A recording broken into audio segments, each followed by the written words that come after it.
This week in the garden, we are planting one of our last round of seeds. As we head into the end of October and especially the beginning of November, we don't put seeds directly into the ground anymore. We run the risk of frost and freezes, and even if we're planting hardy winter vegetables, they can still get nipped if they're really small. So from here on out, we're going to do transplants.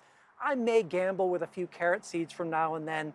They do well if we can get a few weeks of warmer weather. But for now, the last seeds that I like to put in are my onion seeds. And in my gardens, I like to plant several different types of onions. I have leeks that I grow. We started those a couple of months ago. They'll grow through the winter time. I have chives in the herb garden. Those are the smallest of the onion family. They grow in clumps, and you can kind of just cut the green part off like grass and use that in your cooking. Also scallions. I'm going to be growing scallions, and scallions are a smaller onion. They're almost like a green onion, and a green onion is just a regular big yellow onion, but younger when you harvest it before it gets the big bulb on it.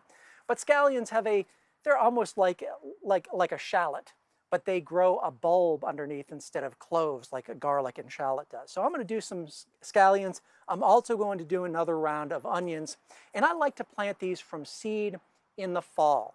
And with any of our onions, that's the easiest way to do it. They will grow through the winter time, and then in the spring when it warms up, they will get their burst of energy and do most of their growing in the spring. If you don't get to them in the fall, any garden store is going to have onions already started, shallots or chives already started in the springtime, and you can transplant them into your garden. Just as easy, but it is a little more expensive. And with onions, they also sell something called sets, which are already started small onions, and then they will get bigger. I don't recommend that in the Carolinas. I love growing them from seed. I'm going to be planting some in my garden, and I will do a couple of rows of one of shallots, one of onions. Shallots grow pretty quickly. These are going to be done in 2 months or so. The onions, those are going to grow right through the winter, and I'm not going to harvest the onions until we get to springtime, probably late in the spring by May or June.